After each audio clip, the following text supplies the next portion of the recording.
Goodnight Stories for Rebel Girls. 100 Tales of Extraordinary Women.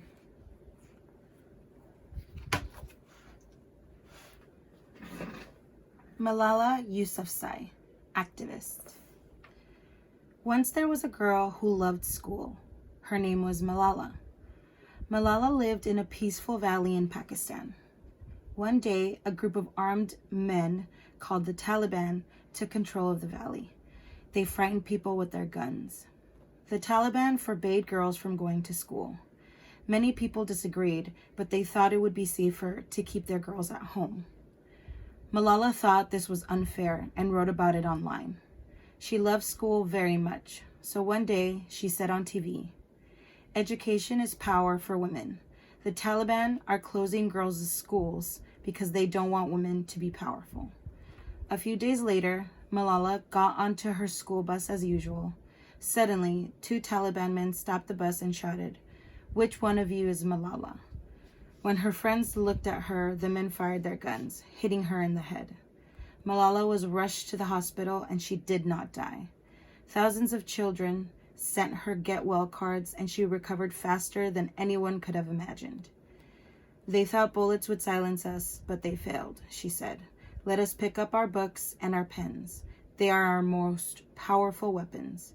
One child, one teacher, one book, and one pen can change the world."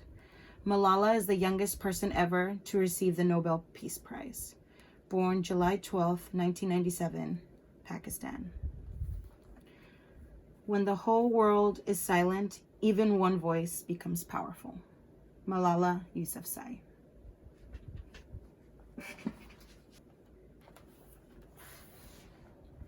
Serena and Venus Williams, tennis players. Once upon a time, there was a man named Raul. He had a taco stand that stood on a street corner in the city of Compton. Every day, Raul saw a man and his 2 daughters walk past his stand and head to the tennis court nearby. The man's name was Richard Williams, and his daughters were Venus and Serena. Every day, Richard took a basket of tennis balls to the court and showed his 2 girls how to play. Serena was just 4 years old at the time. She was so small that when she sat on the bench, her feet didn't touch the ground. She was often the youngest player in the tournaments her father entered her in, but that didn't stop her from winning. In Compton, there were gangs who would sometimes cause trouble, but when they saw Venus and Serena playing tennis, they were inspired by their passion and determination. They stood by the court in awe and made sure no one disturbed the sisters. Venus and Serena trained hard, giving their all to tennis. By the time they were teenagers, they were so strong that their father declared they were on their way to becoming the best tennis players in the world. And that's exactly what happened. Both sisters have been ranked number 1 in the world. They continue to make Raul, their father, and the whole city of Compton very proud. Serena, born September 26, 1981. Venus, born June 17, 1980. United States of America. Rosina Cruz, activist and politician. Once there was a girl who didn't want to make tortillas. When her father told her that women can only make tortillas and children, she burst into tears and promised to show him that it wasn't true. "You can leave this house, but don't expect a single cent from me," he told her. Rosina started out by selling chewing gum and fruit on the street to pay for her studies. She got a degree in accounting and came back home with a job as a teacher. She started to teach young Indigenous girls like herself so they could also find the strength and the resources to build their own lives. One day, she decided to run for mayor of her town. She won many votes, but despite that, the townsmen canceled the election. "A woman as a mayor? Don't be ridiculous," they said.